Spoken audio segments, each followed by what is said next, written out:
الحمد لله نحمده ونستعينه ونعوذ بالله من شرور أنفسنا ومن سيئات أعمالنا من يهدي الله فلا مضل له ومن يضلل فلا هادي له وأشهد أن لا إله إلا الله وحده لا شريك له وأشهد أن محمدا عبده ورسوله إن الله وملائكته يصلون على النبي يا أيها الذين آمنوا صلوا عليه وسلموا تسليما اللهم صل على سيدنا محمد ما اختلف الملوان وتعاقب الأسران وكر الجديدان واستقل الفرقدان وبلغ على روحه وعلى أرواح أهل بيته منا تحية وسلاما وبارك وسلم عليه كثيرا اما بعد فاعوذ باللہ من الشیطان الرجیم بسم اللہ الرحمن الرحیم. سوال و جواب کوشچن اینڈ آنسر میں ہم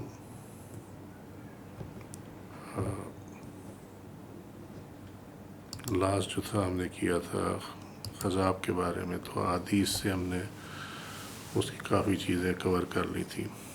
سوال جو تھا اس کے جس وجہ سے یہ سارا کرنا پڑا وہ ایکچولی یہ تھا کہ کیا جو آج کل ڈائز ملتی ہیں بازار میں ان کے استعمال کے بعد کیا وضو ہو جائے گا یا نہیں ہو جائے گا، یہ سوال تھا. تو اب اس پارٹ پہ آ جاتے ہیں. یہ سیکنڈ پارٹ ہے اس درس کا. دیکھنا یہ ہم نے اس دن بات سمجھائی تھی کہ خضاب ایکچولی کوئی مرکب کا نام نہیں ہے بلکہ یہ رنگ کا نام ہے. یہ رنگ خضاب کہا جاتا ہے، رنگ، اور اسی سے اس کا فعل بھی بن جاتا. اب دیکھنا یہ کہ جو سنتھیٹک ہمیں ملتے ہیں بازار میں بنے ہوئے، ان کی کیا پوزیشن ہے. عام کلیہ یہ ہے کہ پہلے اس کی جو تحقیق ہے وہ کر لی جائے کہ یہ ایکچول ہے کیا. تو بالوں کو رنگنے کے جو بنیادی مرکبات ہیں اس میں جو کیمیکلز ڈلتے ہیں جن سے یہ بنایا جاتا ہے، کیونکہ یہ قدرتی نہیں ہوتا، یہ سنتھیٹک ہے، اس کو پروڈیوس کیا جاتا ہے، مینوفیکچر کیا جاتا ہے. رادر اس میں 3 طرح کی یہ کیمیکلز یوز ہوتے ہیں. نمبر 1 ہے اس میں امونیا. یہ نائٹروجن اور ہائیڈروجن کا مکس ہے. جو لوگ کیمسٹری جانتے ہیں وہ میری بات سمجھ جائیں گے. جنہوں نے کیمسٹری نہیں پڑھی یا جن کو سائنس کا معلوم نہیں ہے وہ صرف اتنا یاد رکھنے کہ یہ امونیا جو ہے یہ ایک مرکب ہے جس میں 2 چیزیں شامل ہوتی ہیں، ایک نائٹروجن اور ایک ہائیڈروجن. NH3 اس کا فارمولہ ہے.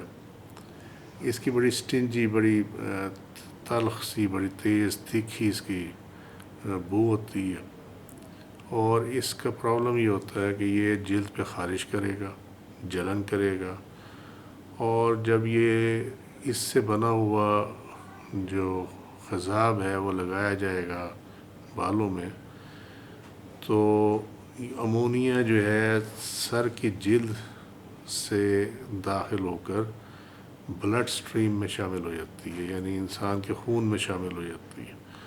اس سے جو بریدنگ پرابلم ہے، یعنی سانس کی تکلیف ہے، سانس لینے میں مشکل، یہ اس کے اندر پرابلم بنتی ہے. اور اس کا دوسرا مسئلہ یہ ہوتا ہے کہ جو خضاب امونیا سے بنے ہوں ان کا جو ورکنگ ہے وہ یہ ہے کہ یہ جو کریٹیکل ہے، بال کی جو باہر کی تہ ہے، سطح ہے، اس کو یہ اوپن کر کے بال کے اندر چلا جاتا، اور جو بال کے اندر وہاں ٹائروسائن ہے، یہ وہ ہے جو کہ میلانین کی پروڈکشن. اور میلانین کیا ہے؟ میلانین جو ہے جو آپ کے بالوں کا رنگ اس کو کنٹرول کرتا ہے، جو پگمنٹ جو مادہ وہ اندر بناتا ہے یہ وہ ہے. اور وہ ٹائروسائن کو ختم کر دیتا ہے جا کے اندر کی تہ میں جا کے. اس سے یہ ہوتا ہے کہ میلانین بننا بند ہو جاتی ہے. جب میلانین بننا بند ہو جائے تو بال کا اصلی رنگ جو ہے وہ ختم ہونا شروع ہو جاتا. پھر اس کے بعد یہ ہوتا ہے کہ بال کے اندر جو کچھ بال کو سنبھالنے کے لیے، قائم رکھنے کے لیے، یا بال کی صحت کو قائم رکھنے کے لیے جو کچھ چاہیے ہوتا ہے وہ سارا کا سارا ختم ہو جاتا. اس کا نتیجہ یہ ہوتا ہے کہ بال جو ہے خشک ہو کر جھڑنا شروع ہو جاتے ہیں۔ دوسرا جو کمپاؤنڈ اس میں استعمال ہوتا ہے وہ ہے یہ مونو ایتھانول امائن، MEE کہا جاتا ہے اس کو۔ یہ امونیا کی جگہ پہ استعمال کرتے ہیں جب وہ بڑا کہ امونیا کے جو اثرات وہ آفٹر افیکٹس جو ہیں وہ بہت خطرناک ہیں، تو پھر اس کا سبسٹیٹیوٹ نکالا گیا and that is called monoethanolamine. یہ اس کو مکس کیا جاتا ہے ان کیمیکلز کے ساتھ جس سے جلد نرم ہو جائے، ان کو کہتے ہیں ایمولینٹس۔ اور اس میں مسئلہ یہ ہوتا ہے کہ اس کے ساتھ ساتھ اور بھی ہیں، یہ جو ہے کوکا میاڈی MEA، کوکامائڈ اور امائنو میتھائل پروپانول، یہ اس طرح کے اور بھی سبسٹیٹیوٹس ہیں امونیا کے۔ ان سب کے اندر الکوہل شامل ہوتی ہے۔ یہ میں وہ ہے جو ریسرچ کرنے کے بعد میں نے اس کی نکالا کہ جہاں جہاں ریسرچ ہوئی ہے انہوں نے اس پہ کیا لکھا ہوا۔ یہ امونیا کے اپوزٹ، یعنی امونیا تو یہ کرتی ہے نا کہ بال کی جو باہر کی سطح اس کو کھول کے اندر داخل ہو جاتی ہے، یہ اس کے باہر کی سطح کو کھولتے نہیں ہیں اور اندر داخل نہیں ہوتی، اس سے بال کی صحت تو خراب نہیں ہوتی، لیکن ہوتا یہ ہے کہ یہ جو بال کی باہر کی سطح ہے کیوٹیکل ہے اس کے اوپر یہ ایک لیئر بنا دیتی ہے، یعنی ایک تہہ بن جاتی ہے ایسے کر کے اس کے اوپر لگ جاتی ہے۔ اور اس کا جو فائدہ ہے وہ یہ ہے کہ اس سے نہ تو خارش ہوتی ہے نہ ایسے کوئی بیماری ہوتی ہے۔ تیسری ہے جو قسم وہ ہے سوڈیم پربوریٹ، یہ NaH2BO4 اس کا فارمولہ ہے، اور آج کل جو مارکیٹ میں سب سے زیادہ اویلیبل ہے جو سنتھیٹک ڈائی، جو رنگ جس کو آپ خضاب کہتے ہیں، وہ اسی سے بنتا ہے، سوڈیم پربوریٹ سے۔ یہ وہ کمپاؤنڈ ہے جس کو یورپی یونین نے 1 دسمبر 2010 کو بین کر دیا تھا۔ یہ کافی جگہوں پہ استعمال ہوتی ہے، کاسمیٹکس میں بھی اور ڈینٹسٹری میں بھی، یعنی دانتوں کے علاج میں بھی یہ استعمال ہوتی ہے۔ یہ اس کا سارا ریفرنس میں نے یہاں پہ یہ لکھا ہوا ہے نیچے اس کے اندر۔ یہ بنیادی طور پر 3 قسم کے کیمیکلز ہیں جو کہ استعمال ہوتے ہیں، ان میں سے ایک استعمال ہوتا ہے چاہے وہ امونیا سے بنی ہو، چاہے وہ مونو ایتھائل سے بنی ہو، یا پھر یہ سوڈیم پربوریٹ سے بنی ہو۔ اور بھی اگر کوئی ہیں اسی طرح کے کیمیکلز ہیں تو پھر اس کو دیکھا جائے گا کہ وہ کیمیکلز انسانی صحت کے لیے مضر ہیں یا نہیں ہیں۔ اب ان سے جو رنگ بنتا ہے، جو ہیئر ڈائی بنتی ہے، وہ بیسیکلی 3 قسم کی ہوتی ہے۔ ایک ہوتی ہے پرماننٹ ہیئر کلر، مستقل رنگ ہو جاتا ہے بالوں پہ، اس میں امونیا بہرحال شامل ہوتی ہے، اور جو ہم نے دیکھ لیا کہ امونیا کے ایفیکٹس کیا ہیں تو اس حساب سے تو یہ بالوں کے لیے، جلد کے لیے، صحت کے لیے نقصان دہ ہے۔ سیکنڈ ہوتی ہے ڈیمی یا ڈیمائی پرماننٹ ہیئر کلر، یہ نیم مستقل رنگ ہوتا ہے، تھوڑے سے رہتا ہے، اس کے بعد جو ہے یہ اس میں ایتھانول امائن استعمال ہوتی ہے، جو ابھی ہم نے اوپر دیکھا مونو ایتھانول تھی، یہ ایتھانول امائن ہے، یہ اس سے ڈیفرنٹ ہے۔ اس سے کھل جاتی ہے بال کی جو سکن ہے باہر والی، تیر کہہ لیں آپ اس کو، کیوٹیکل جو ہے وہ کھل جاتی ہے، اور رنگ جو ہے وہ بال کی اندرونی تہہ میں داخل ہو کر تباہی پھیر دیتا۔ تھرڈ جو جس قسم کا جو بنتا ہے وہ ہے RC رنگ، سیمی یا سیمائی پرماننٹ ہیئر کلر، یہ اویلیبل ہوتا ہے عام طور پہ آج کل اسی میں بنتے ہیں یہ، اور یہ سوڈیم پربوریٹ وغیرہ سے بنتا ہے، یہ جو بھی ہم نے تھرڈ قسم جو تھی وہ ہم نے چیک کی تھی اس کی۔ اب دیکھنا یہ ہے کہ جب یہ ساری چیز سامنے آ گئی تو اب ہم نے ڈیسائیڈ یہ کرنا ہے کہ کیا ان کا استعمال جائز ہے یا نہیں ہے۔ تو 2 باتیں تو بڑی کلیئر ہیں کہ وہ کمپاؤنڈ جس کے بین کر دیا گیا ہے کہ مضر صحت ہے، وہ کمپاؤنڈ سے اگر کوئی بھی خضاب بنا ہو، آپ اس کی وہ دیکھیں کہ کس سے بنا ہوا، اس کی لسٹ لگی ہوتی ہے وہاں پہ کانٹینٹس کی اس کی. اگر ان میں یہ چیزیں ہوں اور اگر ان میں سے کوئی اس میں وہاں نظر نہ آئے، جو نظر آ رہا ہے اس کے بارے میں آپ ریسرچ کریں کہ یہ مضر صحت تو نہیں ہے. اگر مضر صحت ہو تو یہ اس کا استعمال جو ہے وہ شریعت اس کی اجازت نہیں دیتی. اور اس کی جو دلیل ہے وہ یہ کہ ہمارا جس طرح کہتے ہیں نا خضاب لگانے سے پرسنالٹی بن جاتی ہے، فائدہ اس کا یہ ہے کہ پرسنالٹی بن جاتی ہے. تو فائدہ تو ہے لیکن نقصان بھی ہے. تو ان دونوں کو یکجا اگر ہم قرآن میں دیکھیں تو اس میں ایک جو کیس ہمیں ملتا ہے وہ ہے شراب اور جوئے کا. یہ سورہ البقرہ آیت نمبر 219 میں ہے. اللہ سبحانہ تعالیٰ کا فرمان مبارک ہے، آپ سے شراب اور جوئے کی نسبت سوال کرتے ہیں، فرما دیں ان دونوں میں بڑا گناہ ہے اور لوگوں کے لیے کچھ فائدے بھی ہیں، مگر ان دونوں کا گناہ ان کے نفع سے بڑھ کر ہے. اور المائدہ کی جو آیت نمبر 90 ہے اس میں فجتنبوہ اللہ نے فرما دیا کہ اس سے اجتناب کرو. اس میں اور بھی چیزیں شامل ہیں، بت بھی شامل ہیں، فال بھی شامل ہے، فال کے تیر جو تھے، شراب ہے اور جوا، یہ چاروں اس میں شامل ہیں. اس میں شیطانی علت بھی بیان کی گئی ہے اس کی کہ یہ شیطانی عمل ہے.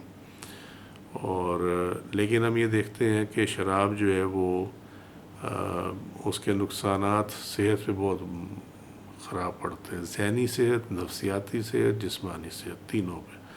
اور الٹیمیٹلی مالی صحت کہ مال اس میں ضائع ہوتا ہے، اس کا حاصل ظہور کچھ بھی نہیں ہوتا. اس میں ایک تو یہ آ گئی، اور اس کے لیے حکم یہ آیا کہ فجتنبوہ، یہ اس سے اجتناب کرو.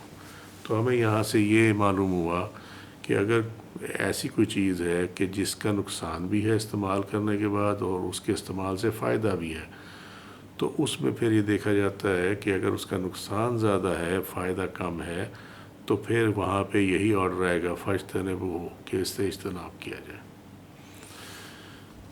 دوسرا اس کے اندر معاملہ ہے نقصان کا، اور نبی کریم صلی اللہ علیہ وسلم کا فرمان مبارک ہے لا ضرار ولا ضرار، کہ ناحق نقصان پہنچانا جو ہے اور بدلے میں نقصان پہنچانا اور بدلے میں نقصان پہنچانا دونوں ہی منع ہے.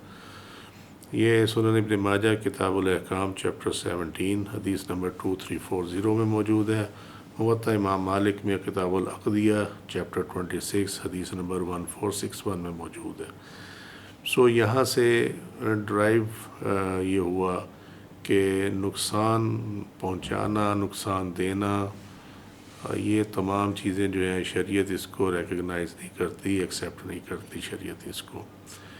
ہمارے یہاں جو فقہ ہوتی ہے، فقہ میں ایکچولی فقہاء نے یہ کیا ہوا ہے کہ قرآنی آیات اور احادیث صحیحہ اور اس طرح حسن صحیح جن کو بیس بنایا جا سکتا ہے شرعی احکامات کے لیے، ان احادیث کو لے کر انہوں نے کچھ قواعد وضع کی ہیں. تو بجائے کہ وہ سارا ریفرنس دیا جائے آیات اور ان کا، تو وہ ایک قاعدے کا ریفرنس دیتے ہیں. مثلا یہ ان میں سے ایک قاعدہ یہ ہے دار المفاسد اولی من جلب المصالح، کہ نقصان سے بچنا نفع حاصل کرنے سے بہتر ہے.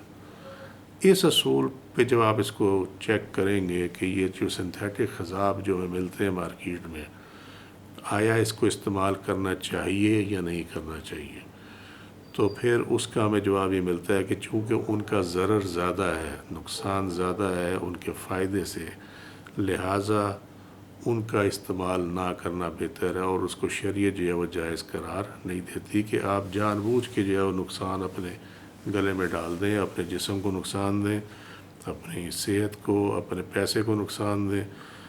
شریعت اس کو نہیں مانتی. تو اس لیے اگر وہ سنتھیٹک ڈائز جو ہیں، جو ہیئر کلرز ہیں، وہ اگر ایسے کیمیکل سے بنے ہوں جن کے اثرات بہت خراب ہیں، نقصان دہ ہیں جو انسانی صحت کے لیے، تو ان ڈائز کا استعمال کرنا ناجائز ہے. پھر ہم آ جاتے ہیں کہ اگر کوئی ایسا ہو جو ہم فرض کر لیتے ہیں کہ کوئی ایسا کیمیکل سے بنا ہوا ہیئر کلر ہے کہ جو نقصان نہیں دیتا، جس طرح ہم نے وہ سیکنڈ آپشن اوپر دیکھی تھی، تو اس صورت میں کیا وضو ہو جائے گا؟ پہلے تو بات ایک تو چیپٹر ہی کلوز ہو گیا کہ جو نقصان دہ ہیں وہ تو آپ استعمال کر ہی نہیں سکتے۔ اب آ جائے اس کے اوپر کہ اگر کوئی ایسا کیمیکل سے بنا ہو کہ جو کہ نقصان تو نہیں دیتا، لیکن کیا اس سے وضو ہو جائے گی اس کو استعمال کرنے کے بعد؟ اب اس کا جواب تلاش کر لیتے ہیں۔ جہاں قرآن میں حکم ہے اس کو ذرا غور سے دیکھنے کی ضرورت ہے۔ یہ سورہ المائدہ کی آیت نمبر 6 ہے، سورہ کا نمبر 5 ہے، آیت کا نمبر 6 ہے۔ یا ایھا الذین آمنوا اذا قمتم الی الصلاۃ، کہ ایمان والو جب تم نماز کے لیے کھڑے ہونے لگو، یعنی مراد یہ ہے کہ جب تم نماز پڑھنا چاہو، جب ادا کرنے لگو، فاغسلوا، تو دھو لو۔ اس کو یاد رکھنا، فاغسلوا، پھر دھو لو، وجوہکم، اپنے چہروں کو، وایدیکم، اور اپنے ہاتھوں کو، الی المرافق، کونیوں تک، وامسحوا، اور مسح کرو، برؤوسکم، اپنے سر کا، وارجلکم الی الکعبین، اور اپنے ٹخنوں کو بھی، پاؤں کو بھی ٹخنوں سمیت دھو لو، الی الکعبین، یعنی ٹخنوں کے ساتھ۔ اب اس میں جو شرط آ گئی وہ یہ ہے، اذا قمتم الی الصلاۃ فاغسلوا، تو یہاں پہ یہ جو فاغسلوا والا آ گیا نا معاملہ، فاغسلوا، یہ شرط عائد ہو گئی کہ نماز ادا کرنے سے پہلے شرط یہ ہے کہ آپ وضو کریں گے۔ تو اب یہاں یہیں ایک بات سمجھ لیں کہ قاعدہ جو فقہی قاعدہ ہے وہ اس کے بارے میں وہ یہ ہے کہ جب شرط نہ رہے، میں سادہ اس میں بتا رہا ہوں الفاظ میں تاکہ سمجھ آ جائے، کہ جب شرط پوری نہ ہو تو جو اس شرط کے بعد کام ہونا تھا، فعل ہونا تھا، وہ بھی پورا نہیں ہوگا۔ یعنی جس طرح یہاں ہے کہ اگر نماز ادا کرنی ہے، اللہ نے شرط یہ لگائی ہے کہ پہلے وضو کیا جائے، تو اگر وضو نہیں ہوگی تو اس کا مطلب ہے کہ پھر نماز بھی نہیں ہوگی۔ تو اس کو بڑا کلیئرلی اپنے ذہن میں رکھ لیں۔ اب معاملہ یہ ہے کہ اعضاء دھونے کا جو استثناء ہے وہ دو صورتوں میں ہے۔ نمبر ایک یہ ہے کہ جب پانی نہ ہو تو اس صورت میں مٹی، پاک مٹی سے تیمم کرنے کا حکم ہے، اور اس کی اپنی ڈیٹیل ہے، ہم اس کی ڈیٹیل میں فی الحال نہیں جائیں گے۔ یا پھر دوسری بات یہ ہے کہ اگر جسم پہ کوئی زخم ہے، کوئی بیماری ہے، تو اس صورت میں، یا کوئی پٹی اس کے اوپر لگی ہوئی ہے زخم کی وجہ سے، تو اس صورت میں بجائے دھونے کے اس عضو کو، اس کا مسح کرنے کی اجازت ہے۔ یہ دو، اس کے علاوہ کوئی اور چیز نہیں ہے۔ یعنی نہ یا پانی نہ ہو، یا پھر کوئی چوٹ لگی ہو، یا جلد کی بیماری ہو، کچھ ایسی چیز ہو کہ جس پہ پانی لگنے سے مرض بڑھنے کا خطرہ ہے، تو وہاں پہ پھر مسح کرنے کی اجازت ہے۔ اس کے علاوہ کوئی اور صورت نہیں ہوتی اس کی۔ اب یہ جو اگرچہ وہ نقصان دہ نہ بھی ہو خضاب، وہ جو رنگ مرکب بنا ہے، لیکن معاملہ یہ ہوتا ہے کہ وہ، آپ ذرا اس کو ایسے سمجھ لیں، آپ انگوٹھے کو پہ مہندی لگائیں، اس مہندی کو دھو دیں، نیچے رنگ بچ جائے گا، ناخن کے اوپر رنگ چڑھا ہوا ہوگا، آپ اس کو ایسے ہاتھ لگائیں، آپ کو کوئی محسوس نہیں ہوگا، وہ رنگ چڑھا ہوا۔ لیکن اگر جب آپ ناخن پہ نیل پالش لگائیں، کوٹ کریں، تو اس کا مطلب یہ ہے کہ اوپر جو ہے وہ ایک تہ آ گئی ناخن کے اوپر۔ اب جب پانی گرے گا نیل پالش لگے ہوئے ناخن پر، تو وہ پانی ناخن پہ ڈائریکٹ نہیں جا رہا، بلکہ وہ اس تہ پہ لگ رہا ہے جا کے پانی، جس نے ناخن کو کور کیا ہوا۔ تو اسی طریقے سے جب بال کسی ایسے کیمیکل سے بھی بے شک آپ مصنوعی رنگ سے رنگ لیں، جو نقصان دہ تو نہیں ہے، مگر ہوتا یہ ہے کہ وہ رنگ آپ کو اس لیے نظر آ رہا ہوتا ہے کہ اس کی ایک تہ اس کیمیکل کی بال کے اوپر چڑھی ہوئی ہوتی ہے، اور جب وہ طے چڑھی ہوئی ہے تو وہ ایسی ہے جیسے ناخن پہ نیل پالش چڑھی ہوئی ہے۔ اب جب پانی وضو کا جائے گا تو وہ پانی جا کے کیمیکل پہ لگے گا، وہ جا کے بال کی جو سطح ہے کیوٹیکل جس کو ہم نے اوپر دیکھا، اس سطح پہ جا کے پانی نہیں لگے گا، اور جب ایسا نہیں ہوگا تو جو شرط ہے وہ پوری نہیں ہوگی۔ اس کا یہ معاملہ ہو گیا۔ جہاں تک تعلق ہے کہ اگر وہ مہندی لگی ہوئی ہو تو مہندی بھی میں نے بھی آپ کو بتایا کہ وہ نیچرل چیز ہے، اور وہ مہندی جب دھل جاتی ہے تو وہ صرف رنگ چھوڑتی ہے، وہ طے نہیں بناتی بال کے اوپر۔ اس دونوں میں یہ فرق ہے۔ لہٰذا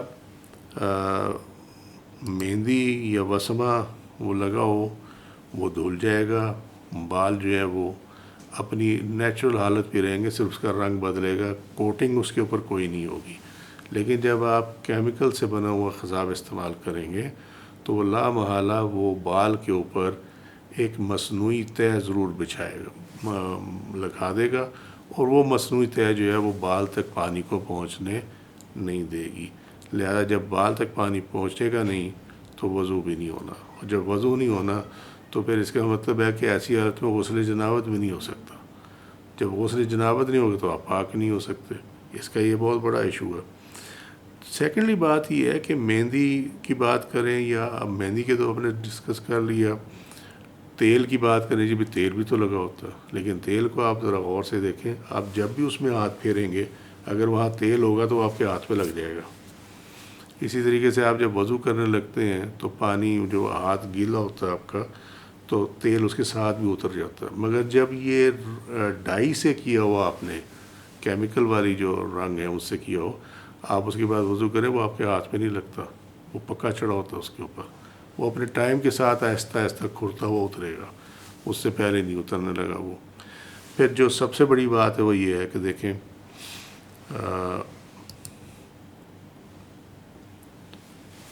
ہمارے پاس حدیث میں، سنت میں یہ تمام چیزیں موجود ہیں، اور جو کام نبی کریم صلی اللہ علیہ وسلم کی سنت میں موجود ہے اس کے اوپر کسی قسم کا سوال ہو نہیں سکتا۔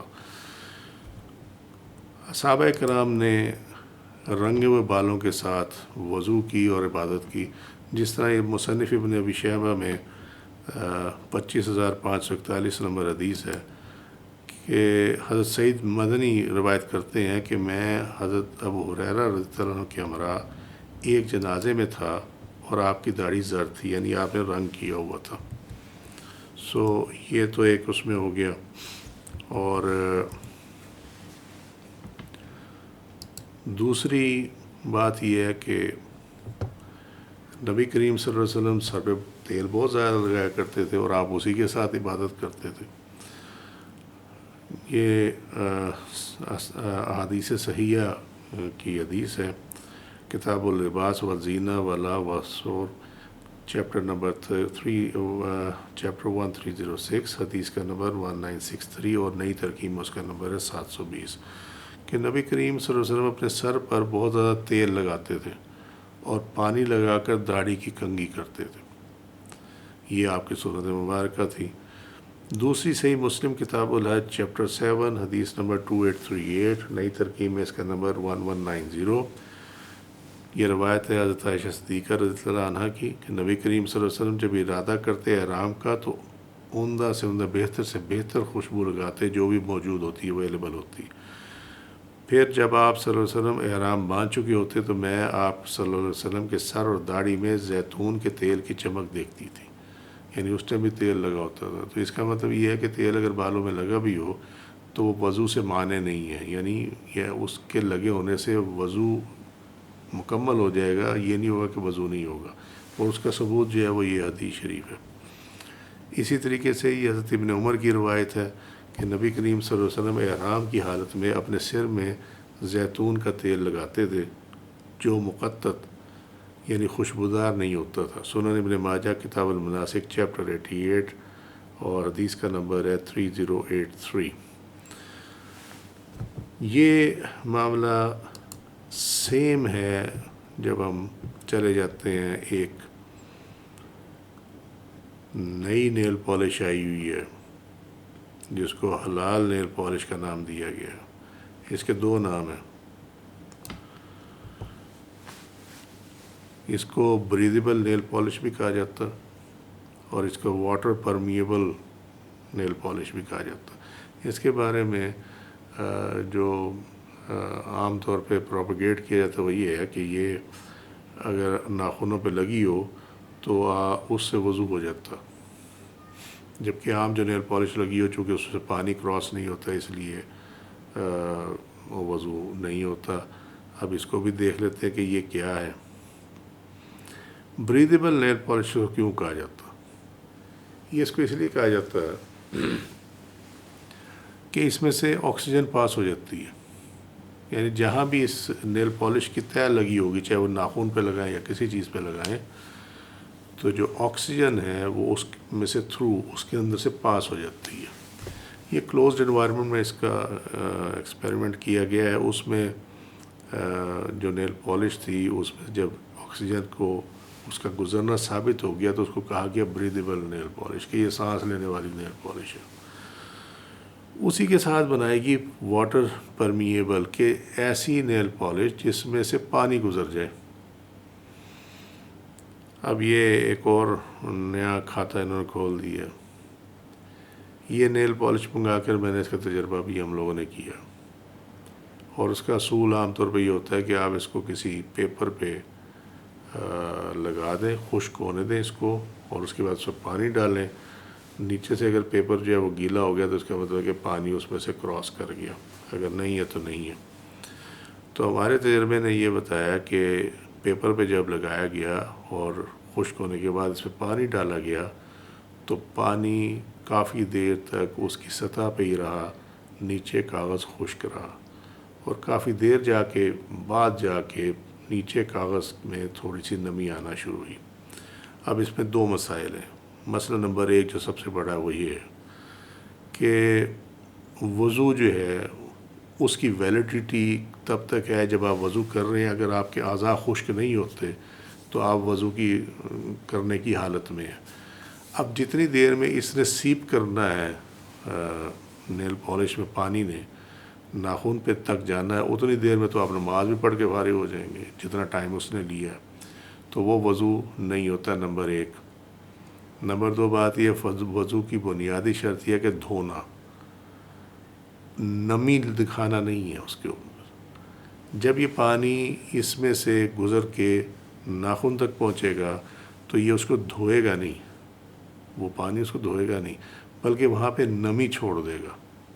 تو نمی سے وضو نہیں ہوتا. وضو کی شرط ہم نے اوپر سورہ المائدہ کی آیت میں دیکھی ہے کہ دھونا ہے، اس سے دھلتے نہیں ہیں. اب اس کی میڈیکل سائڈ پہ آ جائیں. میڈیکل سائڈ میں میں نے ایک دو ڈاکٹرز کی اس کے بارے میں اوپینین دیکھی ہے.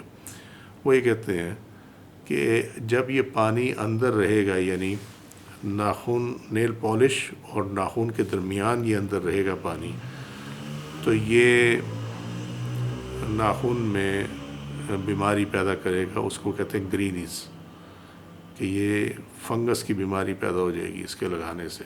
آپ اس چکر میں رہیں کہ میری وضو ہو گئی، وضو بھی نہیں ہونا، اور اس کے ساتھ ساتھ اس کا میڈیکلی بھی نقصان دہ ہے. تو جو ہم نے ابھی اوپر دیکھا کہ جب نقصان زیادہ ہو اور نفع کم ہو، یا معاملہ یہ ہے کہ نقصان کو بچانے کے لیے آپ نہ استعمال کریں، تو یہ اسی میں فال کرے گا. نقصان کا بچانا نفع حاصل کرنے سے بہتر ہے. وضو بھی نہیں ہوتا، نقصان بھی ہوتا. تو لہذا اب جو بات آ جاتی ہے وہ جو اس کا ٹیسٹ دکھاتے ہیں، ایک وہ ٹیبلٹ ہے، وہ ایکچولی بنی ہوتی ہے سٹرک ایسڈ اور بیکنگ سوڈا سے. اس کمپاؤنڈ کا یہ پراپرٹیز میں سے ہے کہ جب اس میں تھوڑا سا بھی نمی اگر اس کو ٹچ کرے گی تو یہ کیمیکل ریئیکشن اس میں شروع ہو جاتا ہے. یہ وہی ٹیبلٹ ہے جو عام طور پہ آپ پانی میں ڈیزالو کر کے معدے کی تیزابیت کو دور کرنے کے لیے استعمال کرتے ہیں. اس کا انہوں نے ٹیسٹ کیا، اس کے اوپر کوٹ کیا اس نیل پالش کا، اور اس میں پانی ڈالا تو وہ کیمیکل ریئیکشن شروع ہو گیا. یاد رکھیں اس کیمیکل ریئیکشن کو ٹریگر کرنے کے لیے کہ وہ جو بلبلے بنتے ہیں اس کے، صرف تھوڑی سی نمی چاہیے ہوتی ہے، تو وہ نمی اس کو نیل پالش کے ذریعے مل گئی۔ اب اس کی دو وجوہات ہو سکتی ہیں، یہ بھی ہو سکتا ہے کہ پانی سیپ کر گیا ہو اور ہلکی سی نمی نے ٹریگر کر دیا۔ دوسرا یہ بھی ہو سکتا ہے کہ وہ جو نیل پالش ہے، جو واٹر پرمیبل نیل پالش ہے، اس کے اندر ہائیڈرو آکسائڈس موجود ہوتے ہیں، اس کیمیکلس کی بڑی لمبی لسٹ ہے اس کی جس سے وہ بنتی ہے، تو وہ ہائیڈرو آکسائڈ بھی ریئیکٹ کر سکتا ہے اور اس سے بھی ٹریگر ہو سکتی ہے، تو اس میں بھی ڈاؤٹ ہے، اور جس میں ڈاؤٹ ہو اس کو آپ بطور ثبوت جو ہے وہ پیش نہیں کر سکتے، اس میں یہ بھی مسئلہ ہے۔ اور نمی کا پرابلم بتا دیا کہ نمی پہنچ بھی جائے تو وضو پھر بھی نہیں ہوتا۔ تیسری ایک جو چیز ہے وہ ہے جو بالوں کے اندر جیل وغیرہ لگا لی جاتی ہے، وہ اس کا معاملہ بالکل وہی ہے جیسے خضاب کا ہم نے معاملہ دیکھا۔ وہ جیل جب لگی ہوتی ہے تو وہ بھی بالوں کے اوپر کوٹ کر دیتی ہے، جب وہ کوٹ ہوگی اس کوٹ کی موجودگی میں وضو اور غسل جنابت نہیں ہو سکتا۔ تو ان تمام چیزوں سے بچنے کی ضرورت ہے، اپنی عبادات کو ان چکروں میں پڑھ کے ضائع نہ کریں۔ جو سنت کے اندر موجود ہے کہ مہندی یا وسمہ، اس کے ذریعے آپ وہ رنگ چاہیے، کمپاؤنڈ نہیں چاہیے۔ اور ایک بات کلیئر جو ہے وہ یہ ہے کہ سیاہ رنگ سے منع کیا ہے، سیاہ رنگ چاہے مہندی یا اس سے حاصل کیا جائے، سیاہ رنگ کا خضاب، سیاہ رنگ لگانا جو ہے بالوں میں وہ مخصوص حالات کے علاوہ اس کی اجازت نہیں ہے۔ تو اس چکر میں نہ رہنا کہ جی یہ تو مہندی ہے، تو مہندی کا تو حدیث میں ہے، مہندی کا تو حدیث میں ہے، لیکن حدیث میں مہندی کے اگر سیاہ رنگ ہو اس سے بھی منع ہے۔ سیاہ رنگ کسی طرح سے بھی آئے، مہندی سے آئے، کسی اور چیز سے آئے، اس کا آپ خضاب کہہ لیں، جو ہماری لینگویج میں ہے کہ سیاہ رنگ کا خضاب جو ہے وہ، حالانکہ وہ ڈبل چیز ہو جاتی ہے، لیکن سیاہ رنگ کا خضاب لگانا ممنوع ہے، اس کو استعمال نہ کریں۔ اللہ سبحانہ وتعالی ہمیں عمل کرنے کی توفیق عطا فرمائے۔ وما علینا الا البلاغ واللہ رسولہ اعلم بالصواب۔ سبحانک اللہم وبحمدک، اشہد ان لا الہ الا انت، استغفرک واتوب الیک۔ عملت سوءا وظلمت نفسی فاغفر لی فإنہ لا یغفر الذنوب الا انت۔ سبحان ربک رب العزة عما یصفون وسلام علی المرسلین والحمد للہ رب العالمین۔ السلام علیکم ورحمۃ اللہ وبرکاتہ۔